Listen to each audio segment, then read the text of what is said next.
Welcome to the Group 1 presentation of the article by Westfall, Perceiving Political Polarization in the United States.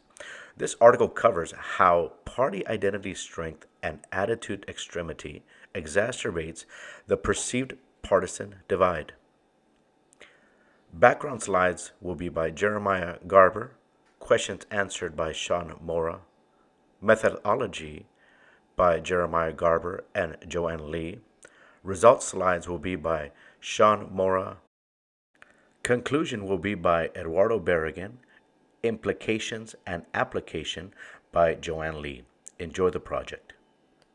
The article emphasizes the role of party identity and the extremity of political attitudes in magnifying the perceived ideological gap and the actual ideological gap between Democrats and Republicans, our two parties.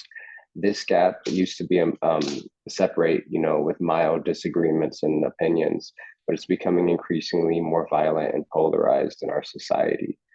By investigating this perception of political polarization in the US, focusing on how different parties identify strength and attitude extremity contributing to the perceived divide, we may understand our political climate better.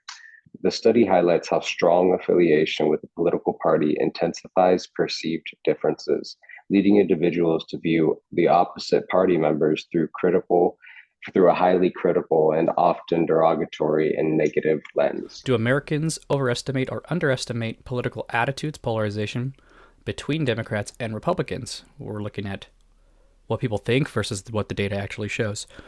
If Democrats genuinely support government spending on services more than Republicans, do Americans accurately perceive the magnitude of the difference? And again, we're going with what people think versus what the actual data shows. Are Americans' perceptions of political polarization associated with voting, campaign contributions, and other forms of political action? Is there a significant relationship is what we're looking at, so we're looking at the correlation. How do Americans' own political attitudes and identities relate to their perceptions of political polarizations? And again, we're looking for a correlation, but we're just really asking two questions between attitudes and identities in relation to perceived polarization.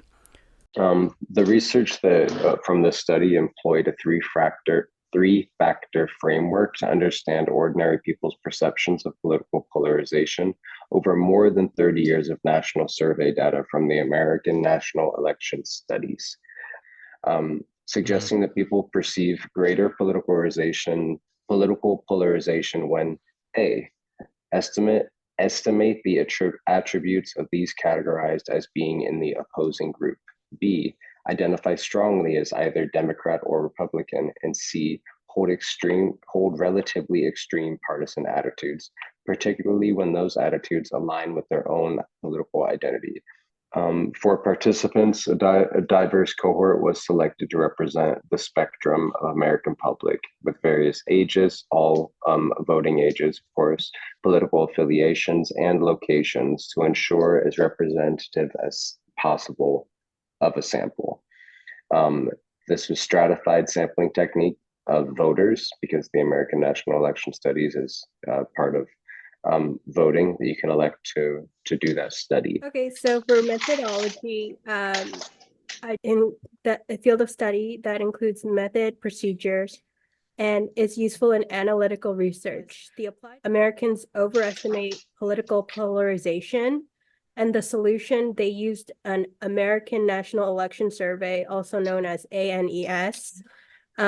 So as the method, data was collected from 20,000 responses using ANES, described in the previous slide. Data was collected from 1970 to 2008. They looked at 10 different issues that ANES respondents have considered over 10 years.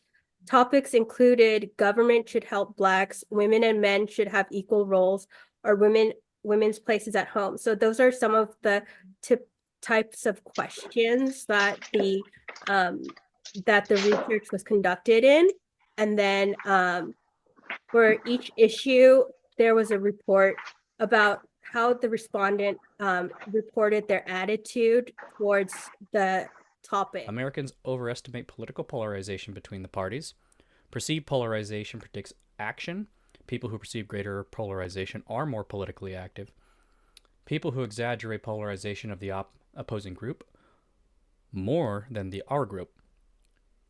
Partisans overestimate attitude polarization of the opposing side more than their own side, and partisan identification strength predicts perceived polarization. Stronger identity predicts stronger polarization. Issue partisanship predicts perceived polarization. There are visuals to help us understand this. Now, the first one here, you're going to want to consider the distance between these two dots, which is the perceived polarization between the parties, with no identification for the respondents. Political party affiliations were not considered here. Now, the bars represent the actual polarization. Now, in every case of the perceived polarization was greater, the distance between the two dots was greater than the actual in every one of these situations. And this one on the right is just considering the presidential candidates and perceived polarization by year where a presidential candidate won. And you notice here that this is the top of the perceived polarization, and this is the bottom, actual polarization.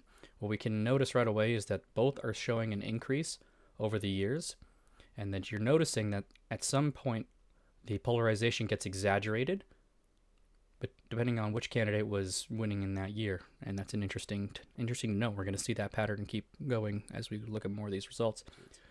Now, the interesting thing about this next one is this is also considering partisanship, where we have low issue partisanship. Again, that's holding some of the opposing parties' views. And again, the more polarization is when you hold more of the same of your own. So Republicans with conservative attitudes, that is when we have a lot of perceived polarization.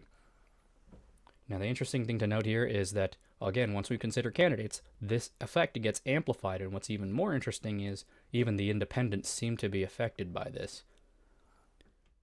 In conclusion, according to the article by Westfall, the tendency to overestimate polarization, the association between perceived polarization and political actions, and the factors associated with perceived polarization are true of both Democrats and Republicans.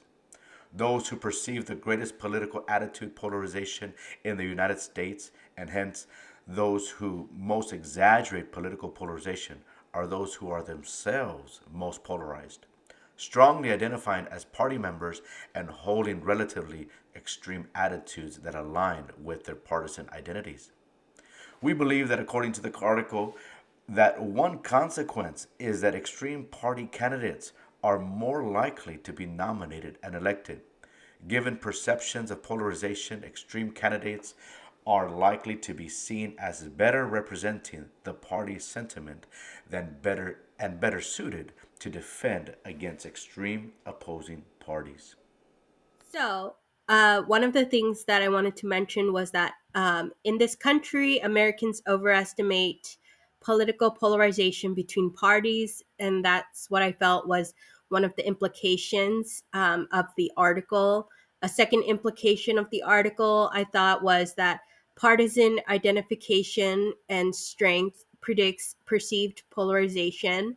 So, what that means in a nutshell is that whichever party someone identifies with, um, they predict that that will be the perceived polarization. A third implication is that attitude extremity predicts perceived polarization, meaning someone's attitude will affect how they perceive the polarization of the country.